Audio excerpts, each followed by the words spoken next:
Hey guys, it's been a while since I've uploaded to YouTube. I used to upload like gaming content and stuff years ago, just when I was in middle school. So just something for fun.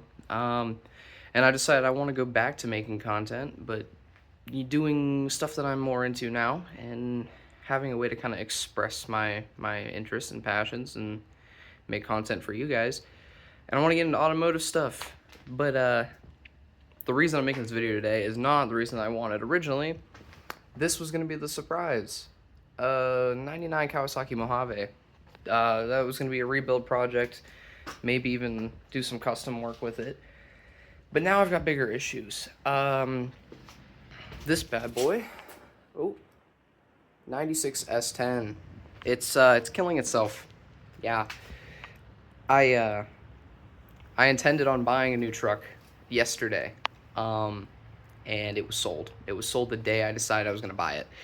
So now I have to make sure that this thing runs so that I can get back and forth to work in order to be able to afford a different truck. So I'm going to pull that thing in here because as you can see, it's snowing outside. I'm going to pull the nose in and open it up because it's got some issues. It's not running right. It keeps shutting off on me when I go to start it. It's idling high between shifts.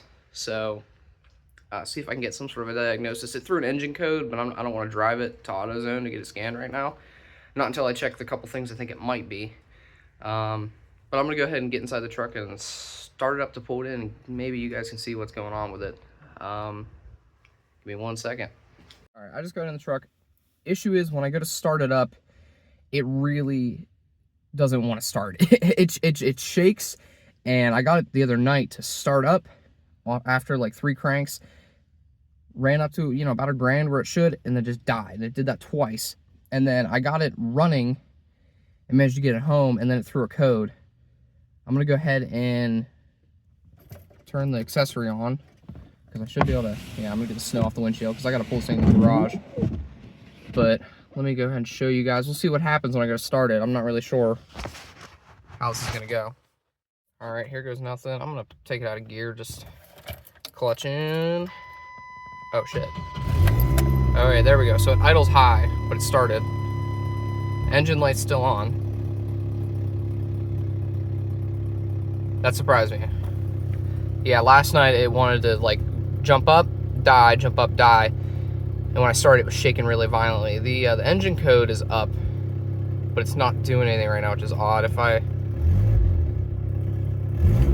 Sometimes it's snappy like that.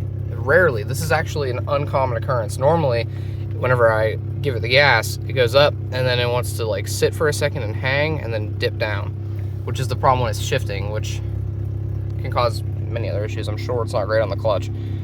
But I'm gonna go ahead and pull this in here. What I'm thinking is when I would give it the gas before, after the third time I got it started and it was running, I'd give it the gas and it would bog down. So I'm thinking there's an issue with the fuel air ratio, which is going to mean a couple things. Either I need to clean the filter, which I'm going to check the filter just because the air filter was clean last season, but we'll see. And then I'm going to pull the plugs and make sure the plugs are good. If those are all good, I'm going to take it to AutoZone. I'm going to scan the code. I'm doing that regardless, but we're going to pray it's just a spark plug that's bad. Anyway, I'm going to go ahead and get it in the garage, and we'll go ahead and start tearing into this thing. Alright, so we've got it in here as best as I can. Don't mind the garage. It's kind of a mess right now. Spring cleaning's going to be coming up. Let me get the snow off here. Old pillowcase is a rag. Anyway.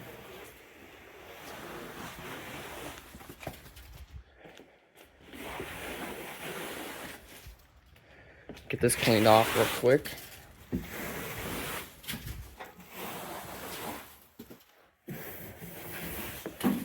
All right. Let's see about getting.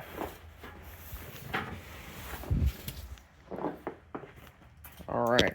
Go ahead and open this bad boy up. I gotta squeeze in here. Okay, hood is up. I got a light on it. Air box is right here, so this should just be a super simple. Okay, maybe I'm not sure. I should preface this now by saying I'm not an expert mechanic. I just kind of figure things out as I go, and rely on things on the internet. So yeah, I should get that open. I'm gonna put this phone down and get that out. Okay, I'm gonna go ahead and get down in here. I should be able to just pull the airbox back. I can see the filter. Looks relatively clean from what I can see, but I need to undo it, get it out. I want to say there's another clamp on the bottom probably. This should just come straight out. I'm definitely gonna have to go grab a flashlight because I forgot to do that. I do believe that this is another clamp. I also have the option of, oh, okay. That whole thing wants to move. That's interesting. Alright, I forgot. My fan shroud is not secured down anyway because all the fasteners exploded and I don't know.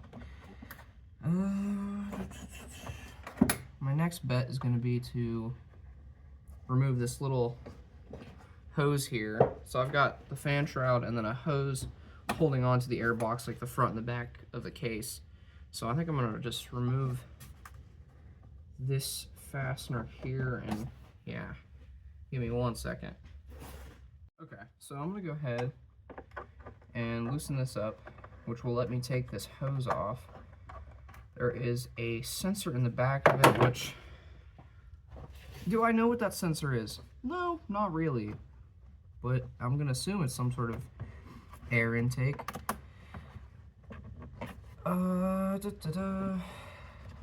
These are always a pain to get off. I've removed this once or twice before. I don't remember why. I think I changed the radiator out when I got the truck, and I think that was one of the times that I've removed this. There's another reason as well, but I don't think I can recall. This hose does not, there it goes, it's moving. Okay, disconnected from there. Ooh, the fan shroud, got the airbox. Okay, there's the, I don't need to disconnect that, it'll be fine. Okay, so, yeah, so it just opens up like this. It's not, I mean, it looks fine. I'll take it out just to go ahead and look over it. The thing is, I don't have an air compressor, so I can't really clean it out. I mean, it's got a little bit of dirt, but like you would from driving any other vehicle. Yeah, I mean, there's not really anything in that, so that should be fine. Back in it goes, and for the fun part, I get to move on to the spark plugs, which I'm not looking forward to doing, so we'll see how that goes. Let me get this back together real quick. After some finessing of the hose, I've got it back on the fan shroud and back together. So also my airbox was loose. I think it slid out of the, like, there's a spot that slides into the front of the clip there. So it's back in there, so that should be more secure than it was, which is not saying much with the lack of fasteners and things that I have on this vehicle, but whatever. Anyway, time to move on to the spark plugs, which is kind of going to be a pain. Okay, so I can see each of the 4 boots. There's the one there, there, and there. Not sure how difficult they'll be to reach. If I get, there we are. I've got all these hoses in my way. The engine's still a little warm from when I moved it, but not bad at all. Luckily, it being cold out kind of cooled it down. Wait, I need to pull these out and see about checking the plugs. Oh, lordy. Hang on 1 second. Okay, so honestly, I do not remember what size socket I used the last time I pulled these out, and I don't have a spark plug socket. We used electrical tape the last time and fitted it down in the socket to guide it in. I don't know I'm probably gonna need a deep well now that I think about it. Yeah. But what I read online was it was gonna be a 5/8, so I'm gonna go ahead and bet on that. Let me grab a deep well. Okay, so I am gonna bet on these that I can reach to get them out. So I'm gonna go ahead and slide this down in here. Second I go. Oh, that was really loose. Is it on it? Does feel like it.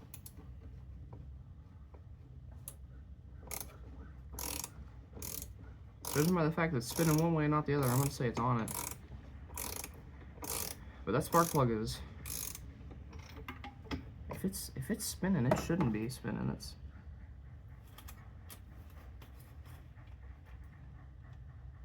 I don't think I'm far enough in.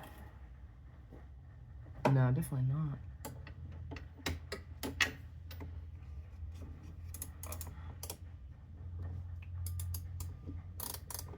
There we go, now I'm on it. That's for sure. Okay, so slightly. Come on. I'm sure these can strip if you're not careful. So I'm really trying to keep it. They're really in there. Okay, that's as far down as it wants to go, so. Okay, it's loose.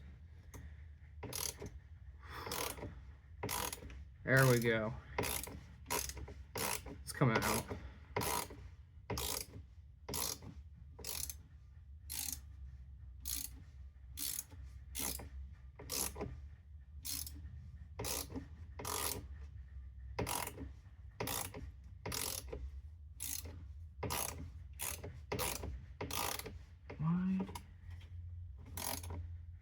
Why did it feel like that?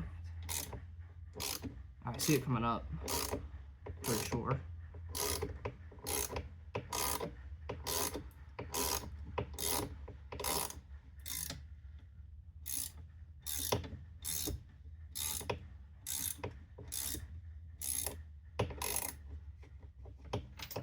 Why is it not coming out?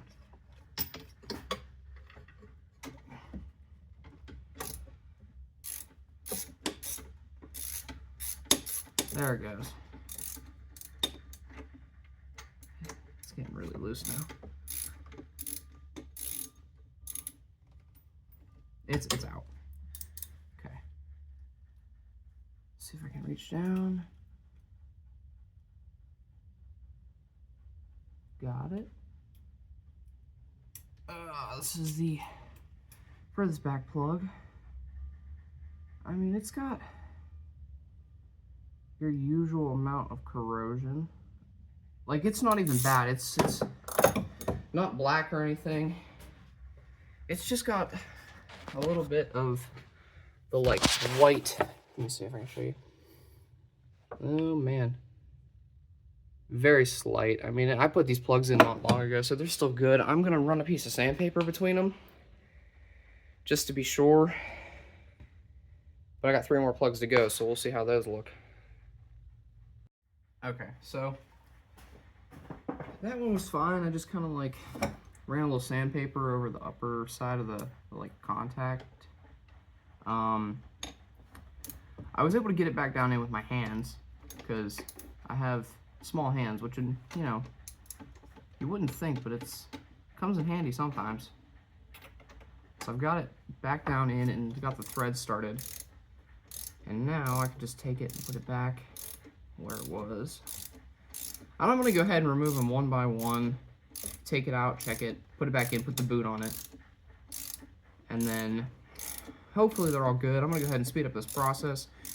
Instead of you guys just watching me go ahead and do them all, I'll let you know if any of them looks abnormal or if anything is not looking the way it should.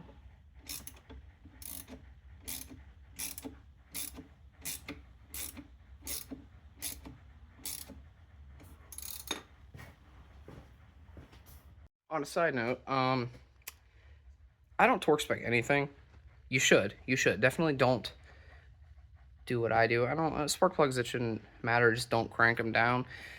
When I put it in, I felt it get a little snug. Like I had my hand directly on the top side, the back of the ratchet like this, and was just twisting it. And when it started getting snug, I took the end of it and gave it like no, I don't even know if it's an eighth of a turn. I just snugged it down. I'm gonna say that's probably good. I've heard horrible things about spark plugs being overly tight and stripping and damaging, and I mean that goes right down into the engine. I don't want to risk anything, so I'm gonna say that a little eighth of turn, snug it down, is probably gonna be good. Anyway, I'm gonna go ahead and get the other 3 out, and we'll see how those look. I'm actually hoping that one of them is disgusting, because if not, that means that there's a bigger issue, and that the code I'm going to go read might be something bad. So I'm really hoping it's just a spark plug. Anyway, I'm going to go ahead and get the other 3 out, and I'll let you guys know how that goes. Okay, so I got the second plug out. I've wiped it off by now, but you can see the staining there. There was a lot of black, like, carbon buildup, which, I mean, this thing, I know it's burning oil. This thing is burning oil. That could be it. It could also be that it's running rich. With the fact that it was bogging down, I'm giving it gas, maybe there wasn't enough spark and it was burning rich. I have no idea. I have 14,000 miles that I've put on this truck since I got it. It's sitting at 208,000 now. So I've put 14,000 on it, and I changed the plugs probably within the first 1,000 or 2,000 miles.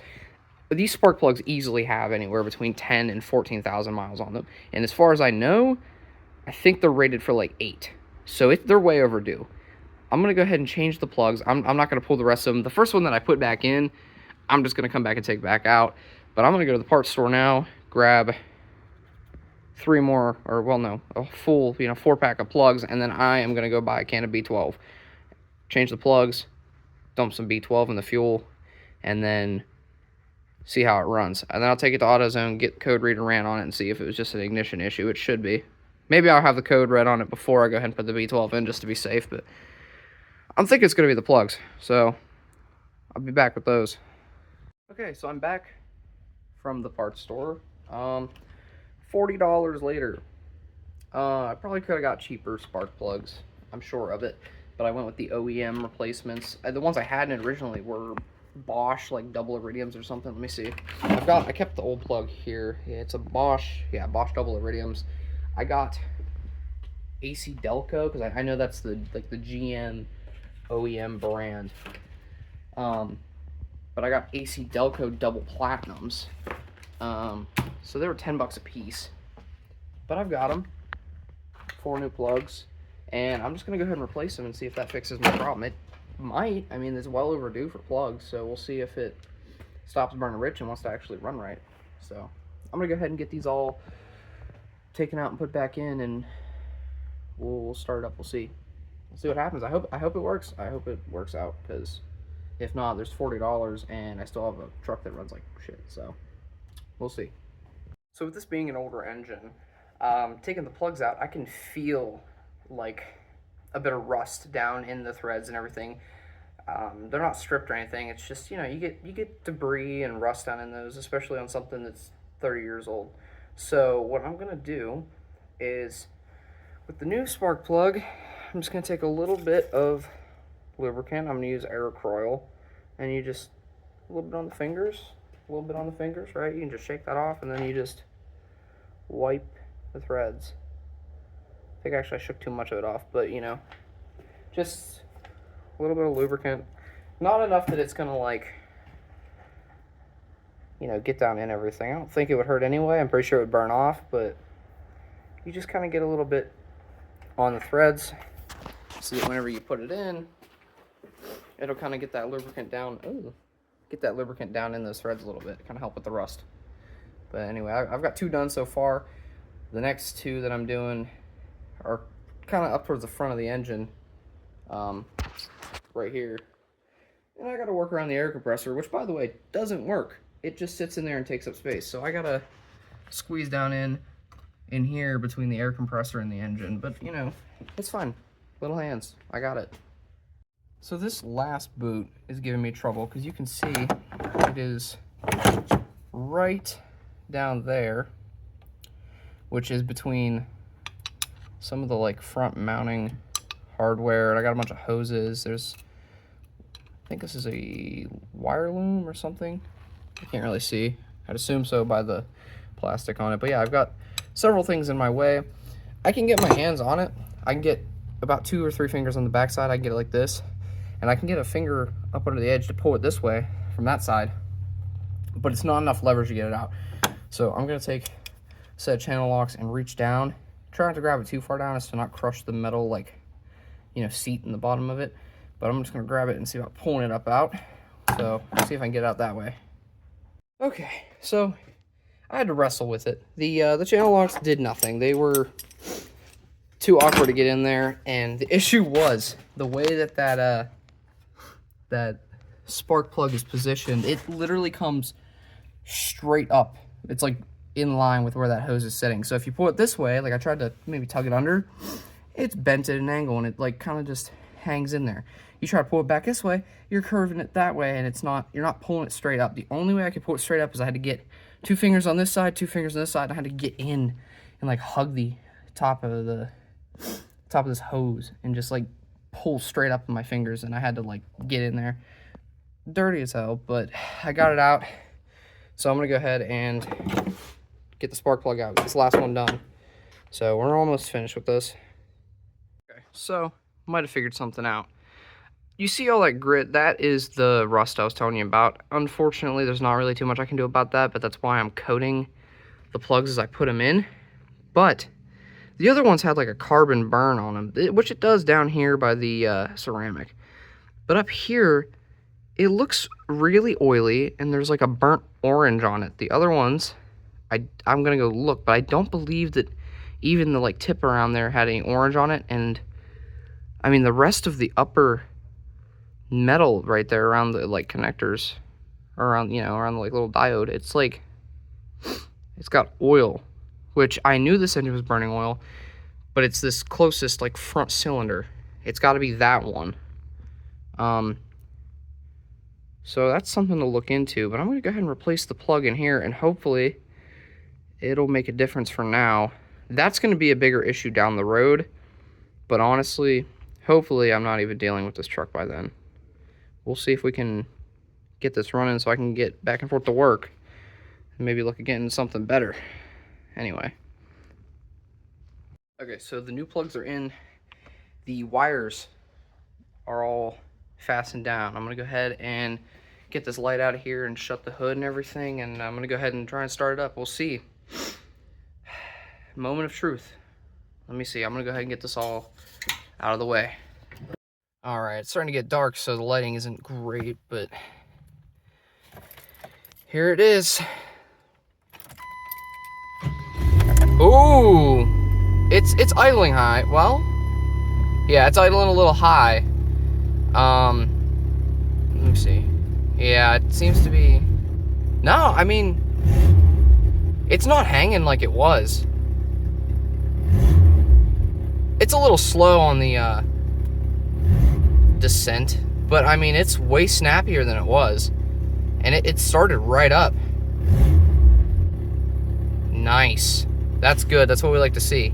I pull this thing into my garage on a downward slope in the snow, and it's a rear-wheel drive S10. There's no weight in the back. I'm gonna have to try to back this thing out of here, but I'm gonna go ahead and take it to the parts store, check that engine code, see what it was, see if it's still something going on. Take it for a little test drive. It seems to be running better. I'm gonna pick up a can of B12 and dump in it too to burn out some of the carbon. Oh, the idle's dropping. No, okay, it just went to a grand. I think it's just warming up. All right, so I'm gonna go ahead and try and get this thing out of here, and then keep you guys updated. We'll see. Okay, guys. So bad news. I got it out of the driveway, no problem, and then went to the first parts store. I went to AutoZone to go ahead and get the code read, and he plugged it in, tried to read it, and it said my battery voltage was too low. It's a brand new battery, so I don't know why that had anything to do with it. And then I ended up taking it over to another parts store, and I realized that they cleared the code whenever they failed to read it at the first parts store. So I had to take it for a drive, drove it around, got the code back. I'm about to go into advanced and see if they can get the code and figure out what's wrong with it. It's idling rough, it's bogging down, the oil pressure keeps bouncing between like 20 and 60, and it's supposed to be sitting at like a nice, like, you know, even 38, 40, that range. So I've got a problem. Even up to temp, it's like fluctuating with both my RPMs and the oil pressure. So something's going wrong. I need to see if this code will give me any information, but if it's a pricey fix, this truck, I don't know. I'm gonna have to find a way back and forth to work, and then this truck is getting scrapped or something. This is what I'm talking about. Now it's idling high. Oh. When I first started it, it was idling really low at about 500, which is crazy. Engine light's still on, but he read the codes. It said something about my oxygen sensor, and I cannot remember the other. But I'll go ahead and take those home and take a look at them, but this is not good. So according to the two codes that I got, it is the heated oxygen sensor in bank 1, which I don't know if an oxygen sensor would throw it off that bad. I'm going to look into it. If that needs replaced, I don't think it'd be too bad. And then the other one was the engine coolant temperature sensor. Something might be going out with it, I think. I don't know. I'm going to have to look into it a little bit, but I really don't think that those things should be causing it to idle that rough. And there's oil in one of the cylinders. It's been burning oil for a while. I checked the oil. There is oil in it. It's got plenty of it, but it's black. And I just put that oil in maybe 2-3 weeks ago. I mean, it's new oil. So I'm going to look into it, but things are not looking good for this truck. I'm not going to dump a ton of money into it. I need it to get back and forth to work, but yeah, it's looking like it's on its last leg, and I'm going to have to see about figuring out another vehicle. So unfortunately, this did not go the way that I was hoping, but it's something. All right, well, thanks, guys. I'll see you later. All right, so after doing some research online on those codes, it's probably the upstream O2 sensor. I've decided it's getting deeper outside with the snow. I really don't want to be out in it. I'm freezing. That's why I'm now bundled. But I got to get this fixed. So I guess I'm going to climb up under the truck in the snow and see if I can pull that O2 sensor out. And I'm going to go ahead and get another one. With the way it's idling, and it's definitely a fuel air issue. It's the heated O2. It's got to be. So I'm going to go ahead and pull that out, and this should fix it. I can't let it go. I can't let that go. I need to fix it. Okay, guys, so it's actually like 11:30 next day. Last night I tried to crawl up under the truck to change the O2, and it was just, the truck was too low to the ground. There's snow. I didn't want to be down there, so I called up my girlfriend's dad to see if I could bring my truck into his insulated garage. Brought it to his house, and he ended up using a like diagnostics tool, like not just a code reader, like a proper diagnostics tool, and the O2 sensor wasn't even coming up. It did come up earlier before they cleared it at the parts store, but it wasn't even coming up on his diagnostics tool, but the temperature sensor still was. So he goes ahead and he looks at like the stats on the temperature sensor, and the truck's idling fine at this point, and it's reading like 192 like it should be, you know. And then we're looking around the garage for something, and then next thing you know, the truck starts idling rough, and he checks the temperature again, and it's reading negative 40 degrees, which it should not be, obviously. I mean, it's cold out, but it's not that cold. So we did a little bit of testing, unplugged it, and it still read negative 40, plugged it back in, the same reading. The sensor's going out, and I did not know this. Like I said, I am no expert mechanic, but he's worked on vehicles for years. So he tells me that the way that the system works, whenever it reads that it's cold out or negative 40 degrees, it floods the engine with more gas in order to bring the engine up to temp. So there's a very good chance that it's that. As for the O2, I think the O2 might still be going out, but he thinks that the O2 is just getting a bad reading due to getting too much fuel, and that's what's throwing the code. So I have the O2 sensor still in the package with the receipt. I'm not going to put it in yet. I'm about to make another parts store run to go grab the temperature sensor, and then once I have the temperature sensor put in, if it's running fine and I'm not getting a code, I'm going to go ahead and return that other part. But I'm going to let it run for about a day with just this temp sensor, and then if I do get a code, I'm going to go ahead and change the O2 sensor, but we'll see. Anyway, I'm off to the parts store, be back and put it in. It's a super quick job. I mean, it's right at the top, like right by the fan shroud, so it'll be nothing. Anyway, I'm off. Okay, so I just got the sensor. I actually ran out to the parts store and kind of guessed and got the wrong one, because we did pull it out. We unplugged it last night, and I had no idea what shape it was. I didn't remember any of that. So went out there, got an oval one with a 3-pin when I needed a round one with a 2-pin, but it's fine. I went back out and got the right one from a different parts store that had it. But anyway, it's since it's down there hooked up with the coolant, it might make a mess when I undo it. So I'm gonna go ahead and undo it, and then if it starts pouring out, I'll go ahead and just switch it back in real quick. It's actually right up underneath this hose. Well, there's a hose here. There is gonna be a metal line here, and then right up under it, you can't really see, but that right there, that is what I'm changing out.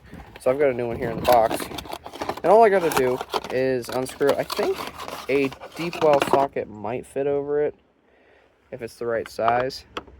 Oh no, it's got a little nodule on it for the lock. No, it fits. Never mind. Wait. Nope. Damn. Okay, so I might have to get a wrench, but I can get this in there, no problem.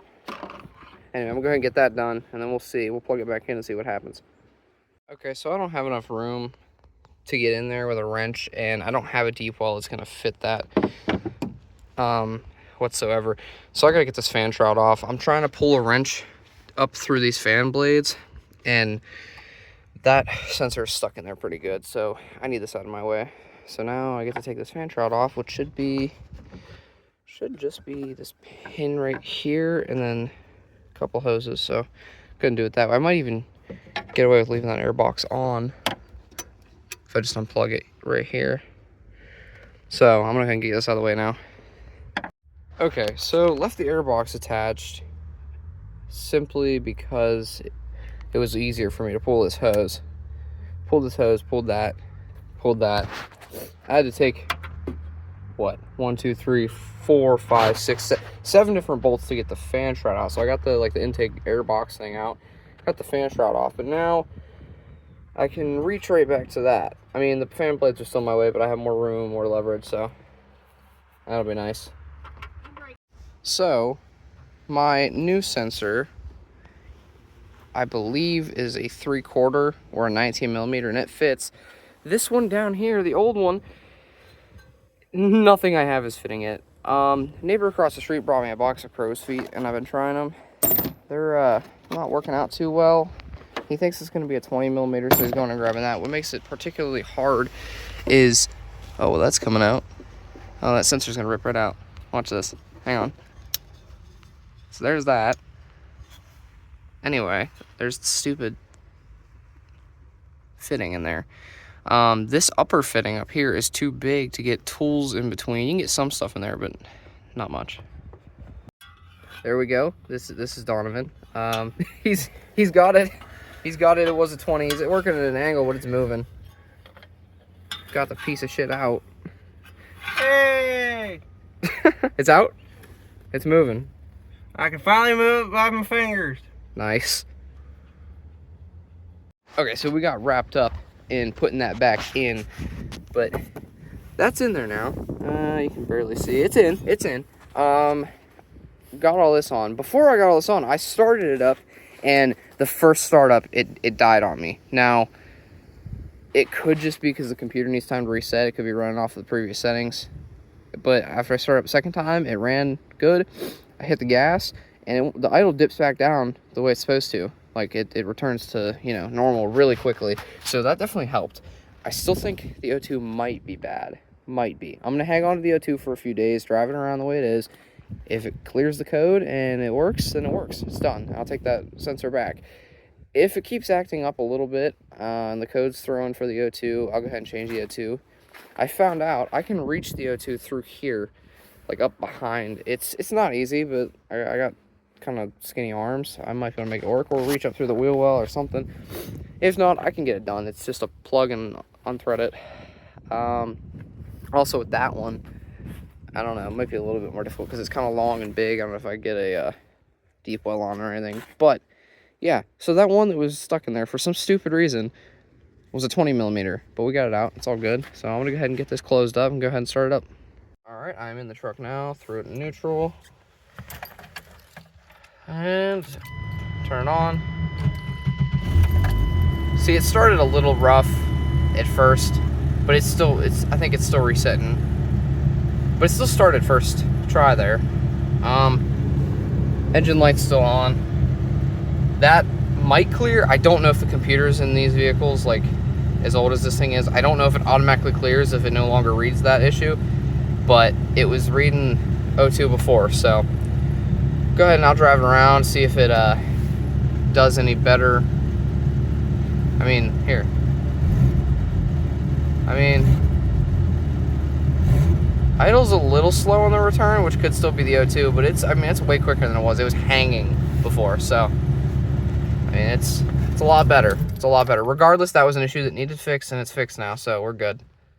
Anyway, regardless, that sensor needed changed.